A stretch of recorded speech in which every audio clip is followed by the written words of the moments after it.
Hello. So today's video is why for loops are used in Python.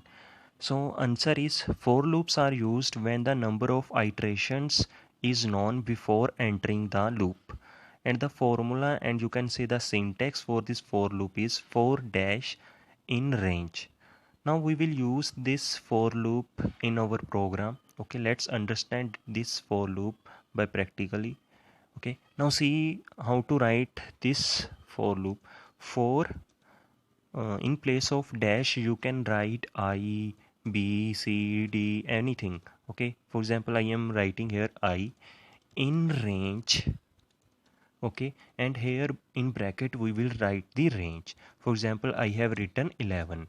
Okay, now here I will write print.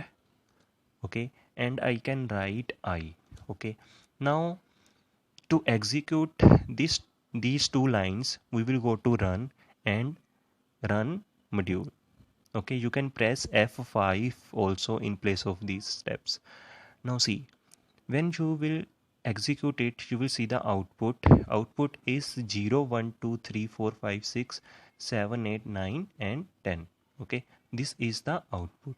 Okay, now you can see ये कैसे चल रहा है programme. See, now for I in range 11. Okay, first of all I के पास कौन सी value आएगी 0. Okay, and it will print it. Okay, and 2 3 4.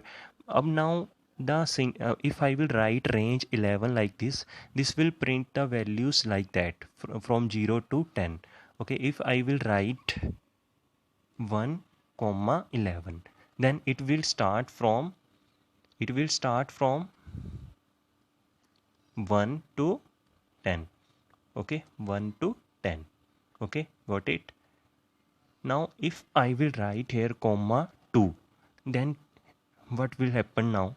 See, now this will work as a difference. This 2 will work as a difference between the two numbers. First will 1 will come, then next 2 1 plus 2 is 3 and 7 and so on up to 9.